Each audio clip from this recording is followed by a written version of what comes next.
Hi there weavers, I thought you might be interested in hanging out with me a little bit today and just having a look at what I've been working on. I mentioned a little while ago to some of you, it was probably mentioned on Facebook, maybe on Instagram, that for the Weave For Me challenge for the month of April, I wanted to make myself something extra. I've already made myself some towels. They're not quite finished, but almost finished. I can show them when they're done. But I wanted to do something a little bit extra too that's like a bit decorative, because I don't often make things, number one, for myself, or number two, that are decorative. So what I decided on was a necklace. I was going to weave myself a necklace or two or three or however many I ended up with. And so I thought I would do that on my new tapestry loom. It's a good opportunity for me to use it again after my recent projects.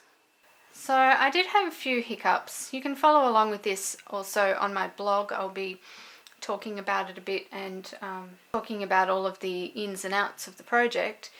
But I did get off to a bit of a false start because I had chosen a set that was way too close and didn't work well with the yarn that I wanted to use.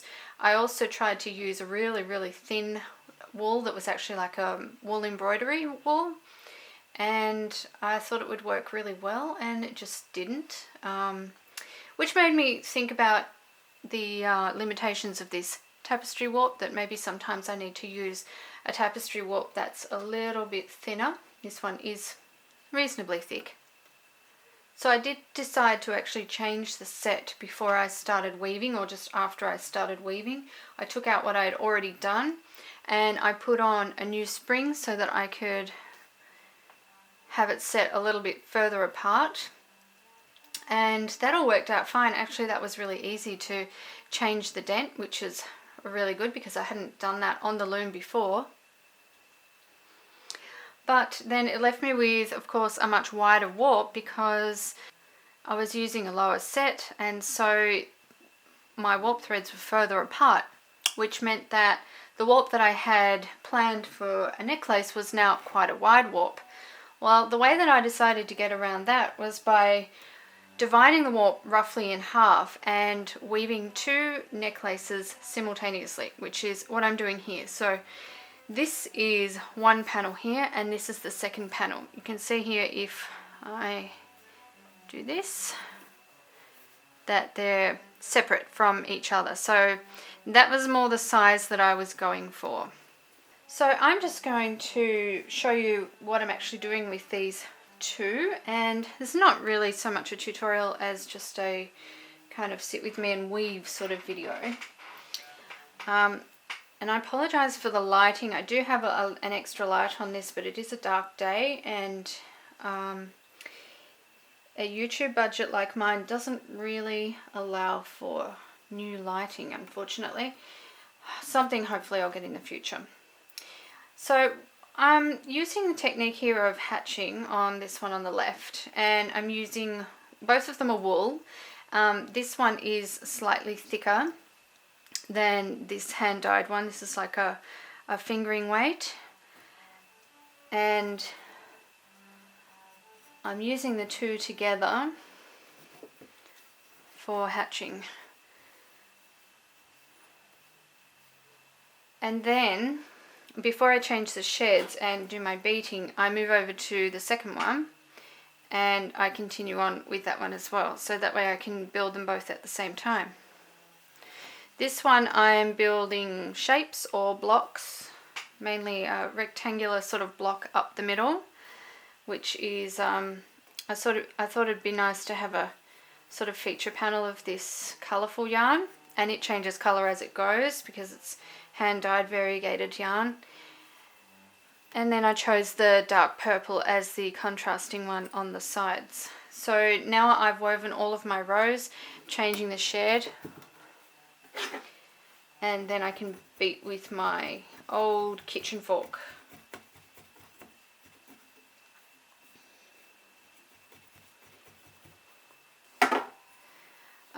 Now the yarn here, I have the dark purple yarn is much thicker than, say, this fingering weight yarn. This one's about an 8 ply, which is more like a worsted weight. And so what I've been doing a little bit is well, because this one's thicker at the sides, it'll build up faster. And so sometimes for some rows I just stop and do the middle,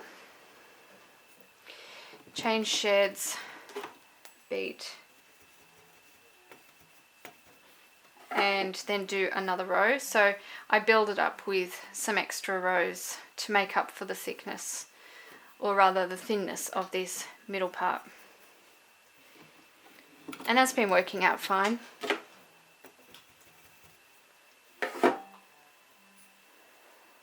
Okay, so then I'll go back to the side where I'm hatching. I'm just doing the hatching completely randomly.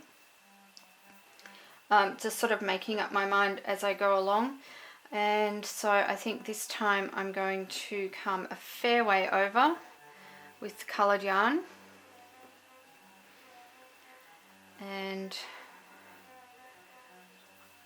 go in this side with the black. So because I'm keeping these two separate, I have to be a little bit careful and make sure of where my threads are so that I'm not joining them up accidentally.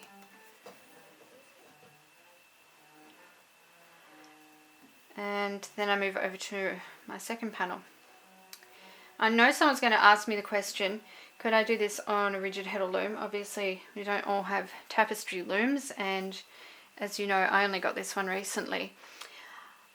Yes, absolutely, you can do this on a rigid heddle loom. I've got some videos. What have I got on YouTube for the Tapestry? I've got at least one. Oh no, I've got quite a few. Sorry, I get mixed up.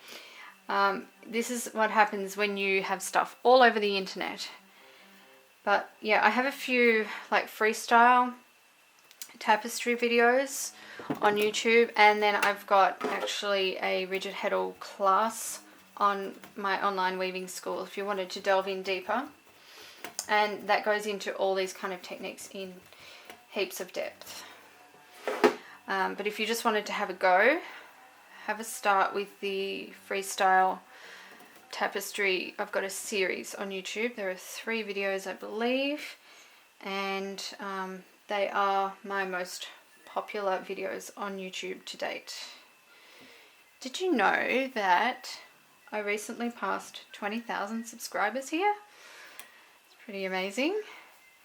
And I do have a giveaway planned and coming up.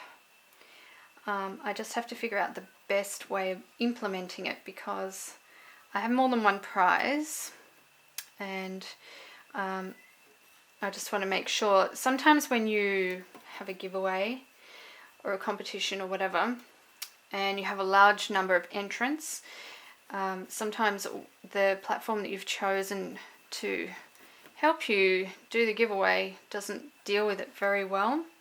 And so I just want to make sure that I choose the right delivery mode for the giveaway so that everyone who wants to enter can.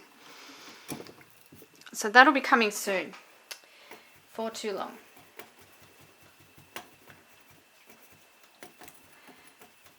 I'm not sure which one of these I like best. I like both of them a lot. I like that they're different.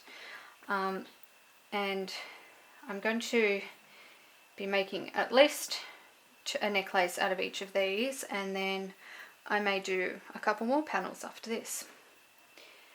I'll see. So this time I'll come in only a few warp threads for my hatching, and then I'll bring my black across to meet that. I'm coming out at the warp thread where this coloured yarn is, but I'm not allowing them to cross over because that'll make a bump, and I don't want it bumpy.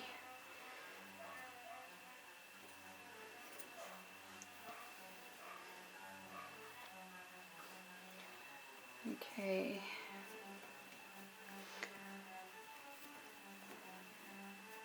So tapestry is not a quick way of weaving. It's very slow, and I really like that about it.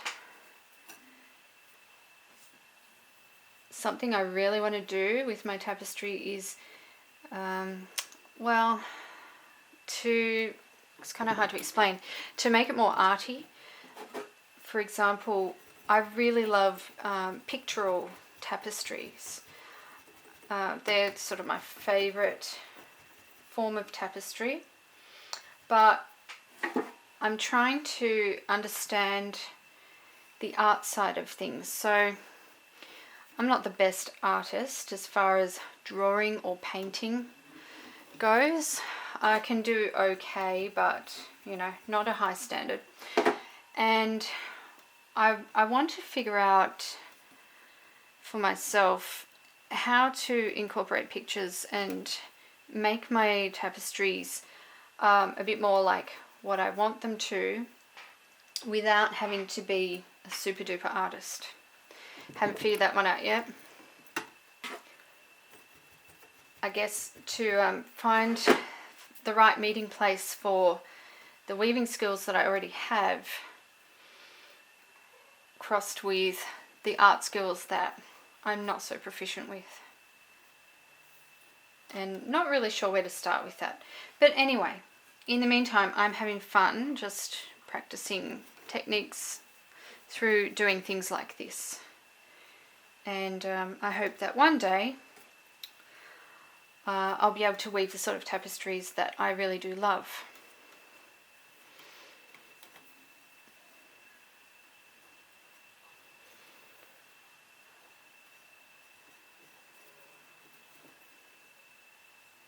So, this is what I'm doing, and if you want more information about this, so I'm sure there's a bunch of things that I'm going to be included in the blog post that I'm not thinking of to include here. So if you're interested in what I'm doing, click over to the blog post and check that out. I do love the colours here. I love using variegated yarns in any weaving because they're just so expressive, and you don't have to do that much to make them look great. They look great on their own.